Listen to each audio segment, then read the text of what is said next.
Bell, chief Washington correspondent for Puck, New York Times columnist Jamelle Bouie, and Lonnie Chen, a fellow at the Hoover Institution. Thanks to all of you for being here after a very big week of headlines. Peter, I want to start with you where I left off with Senator Barrasso, which is this breakup that we're seeing between President Trump and Congresswoman Marjorie Taylor Greene. Right. She's upset with him for a range of different issues, not just Jeffrey Epstein, affordability, healthcare, his focus on foreign wars.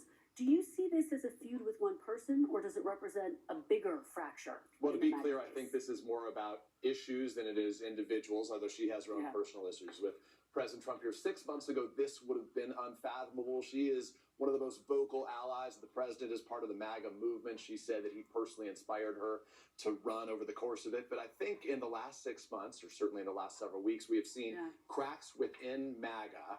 And there's now this division where there is not the unity there once was, where specifically you see MAGA versus, I think, this America First wing. Some people specifically on that topic in particular. To think about the places where Marjorie Taylor Greene has differed from the president that have resonated. First, get rid of the focus on foreign policy, right? The topic of Israel has been so divisive for that movement. Venezuela, $20 billion being sent to Argentina. They say she says the focus needs to be on domestic issues. She told our colleagues at NBC News, it's not America first, it's America only hardcore. And the thing that was striking to me as it relates to Epstein, which is really what triggered all of this, was Ro Khanna earlier on the broadcast saying, just the fact that Donald Trump is going after MTG says that he could go after anybody. Nobody's safe. Khanna said he's afraid that some Republicans are going to peel back because of that. That was the headline, I think, for me too, Peter. Leanne, you heard that. I mean, what do you make of this moment where President Trump is pressuring people not to vote for the Epstein measure? He's also calling for an investigation into just Democrats. How do you see this playing out on the Hill amongst his Republican allies? It's going to be fascinating. The vote's Tuesday. When I was talking to Republicans yesterday and on Friday, I was told that dozens of Republicans were expected to vote for this, 3 to 4 dozen. But they also expected Donald Trump to get involved and try to peel those Republicans off and to reduce the numbers of people.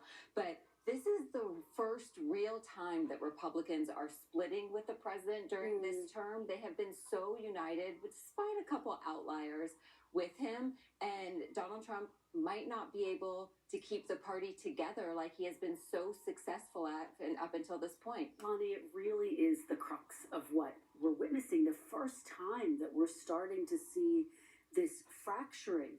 And it goes to what President Trump said, which is, he said, I came up with MAGA. I get to decide what MAGA means, what it represents, and what we're fighting for. But is that still true? Or is it the people who are looking towards the future, 2026 and 2028, who get to decide now?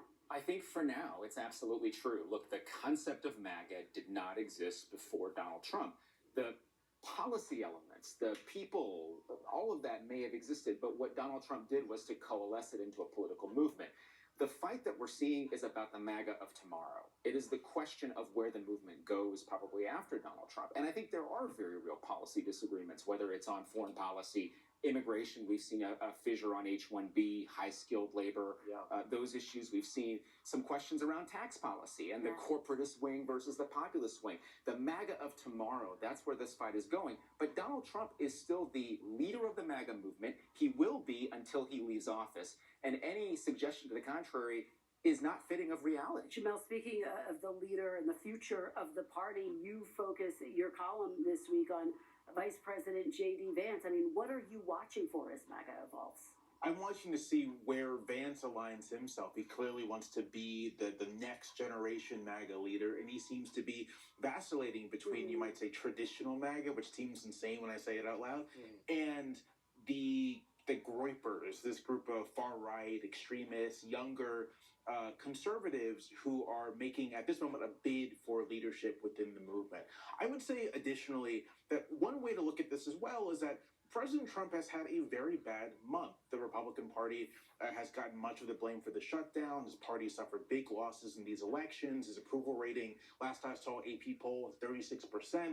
This, to me, looks like a wounded animal lashing out in the corner, not so much someone who is trying to establish and maintain and protect their strength. Yeah, you know, the Republicans, Peter, fighting amongst themselves, but we saw the Democrats this morning with big divides as well. And I think the question is, can they unify around this battle over healthcare?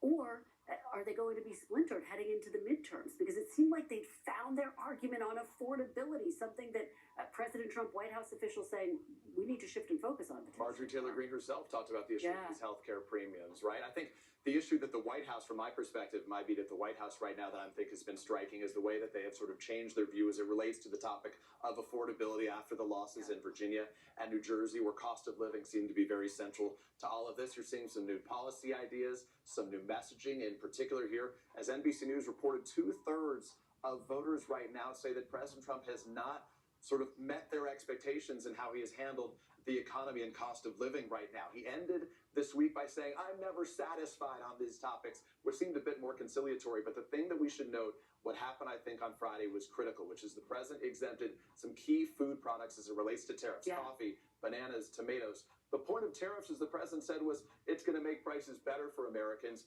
By rolling those back is an acknowledgement that that's simply not the case. Jamel, on this issue of Democrats being divided as President Trump tries to figure out what his message is going to be moving forward, you saw Congressman Khanna saying, I want Democrats to be fighting harder for these pocketbook issues. Did Democrats win anything in this fight, do you think?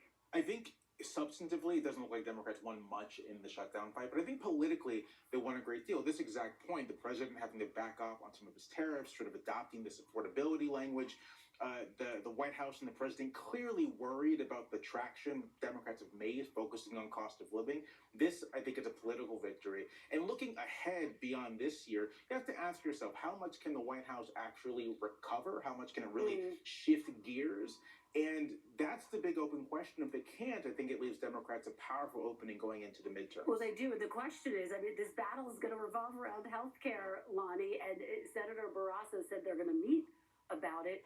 Is this a potential weakness that there's still not a plan on healthcare? How could it play in this broader discussion of affordability? I think affordability is going to be the key issue going into the midterm elections. We've seen that in poll after poll. And generally speaking, in American elections, the economy tends to be the top issue. But for healthcare to be a problem for Republicans, it's been a vexing problem, I think, for the last 15 years. The reality is Democrats open the door. Republicans need to walk through it. They need to present some ideas that actually move this discussion forward. By the way, extending the ACA enhanced subsidies would not have made affordability better in the long run. So Republicans do have this opportunity now to present some ideas and actually get on the front foot on this issue. And Senator Barrasso wouldn't even commit to holding a vote on the healthcare subsidies.